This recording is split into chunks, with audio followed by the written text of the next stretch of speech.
नमस्कार। आज फिर आपके बीच में उपस्थित हूँ और आज एक बहुत ही बेहतर टॉपिक जो मुझे लगता है कि किताबों में एक कोटेशन के रूप में आते हैं। अगर दुनिया को समझना है, जानकारी हासिल करना है तो सिर्फ किताबों के दुनिया में ना रहे बल्कि यात्रा करें। उस यात्रा से आपको उन सारी चीज़ों की लाइव जानकारी हो जाएगी और वो कभी भूलेगा नहीं।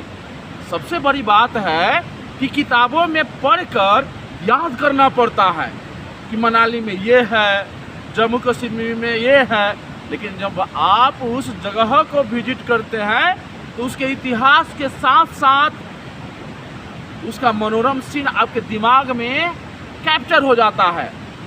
अब उसको याद करने की ज़रूरत नहीं पड़ेगी। इसलिए मैं आप सबको एक आग्रह करता हूं और ये सबसे बड़ा एक बहुत बड़ा मोटिवेशन भी है आपको खुद को जानने का और दुनिया को समझने का। तो आप कम से कम साल में 2 से 3 ऐसी यात्रा रखें जिस जगह को आप किताबों में पढ़ा है और मिलने की, देखने की इच्छा जागृत हुई है। तो मैं इसलिए आज इस वीडियो में ये चीज़ बताने का प्रयास कर रहा हूँ कि हमने लगभग दर्जनों देश की यात्रा किया, वहाँ की व्यवस्था को देखा तो मुझे लगा कि नहीं, हमारे भारत में बहुत कमी। किताबों में जो हम पढ़ा करते हैं उससे कहीं अलग है दुनिया। लोगों को परखने की क्षमता पैदा होगी। जितना लोगों से मिलेंगे, अलग अलग देश के लोगों से मिलेंगे, अलग अलग राज्य के लोगों से मिलेंगे, तो वहाँ की कल्चर और संस्कृति के बारे में जानकारी होगी और यह आपके लिए एक जनरल नॉलेज हो जाएगा।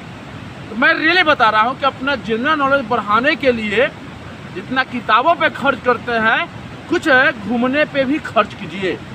इससे आपकी जानकारी मजबूत होगी और याद रटने की ज़रूरत ना पड़ेगी, बल्कि बस चिन्ह आएगा दिमाग में, आप आंसर दे सकते हैं।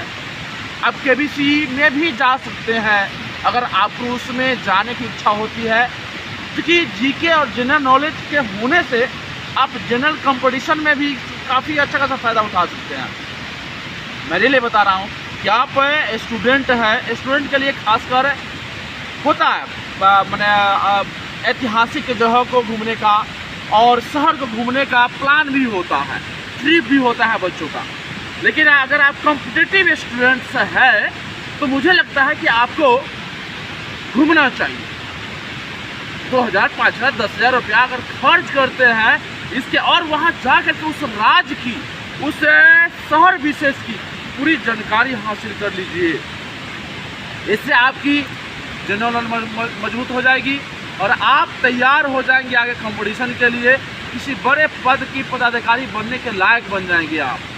तो मुझे लगता है कि आप घूमिए और ये मेरा व्यक्तिगत सलाह है। और क्यों घूमिए, एक्चुअली मैंने बता दिया कारण।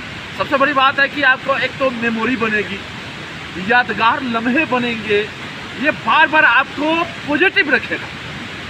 और पॉजिटिव रखने के साथ साथ जब कभी आप मायूस होंगे तो ये फोटो देख करके आप उत्साहित हो सकते हैं, वीडियो देखकर उत्साहित हो सकते हैं, वहाँ के लोगों की संस्कृति देख करके आप अब काफ़ी परिवर्तित हो सकते हैं। तो सामाजिक परिवर्तन के लिए खुद में परिवर्तन बहुत ज़रूरी है और तभी संभव है जब आप उन सारे लोगों से मुलाकात करेंगे, उसके कल्चर को समझेंगे, संस्कृति को समझेंगे, उसके भाषा से लेकर के रहन सहन से लेकर के उनका संगीत से लेकर बहुत कुछ ऐसा है। जैसे आज मैं यहाँ मनाली में हूँ, यहाँ का जो रहन सहन है ठंडे प्रदेश को लेकर के, और यहाँ काफ़ी ठंडी रहती है, सुबह का मौसम है और रियली में धूप अच्छा लग रहा है। मैं रियली बता दूँ, ये महीना है आपका अगस्त।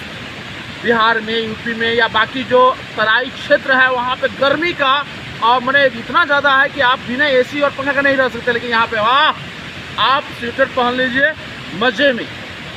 तो मैं कहूँगा कि आप घूमने का, यात्रा करने का, अच्छी अच्छी जगह घूमने का प्लान करें और जहाँ कहीं भी दिक्कत होता है मुन्ना भाई आपके लिए है, आप खोजिए, मुन्ना भाई हाजिर हो जाएगा। बहुत बहुत धन्यवाद, थैंक यू सो मच।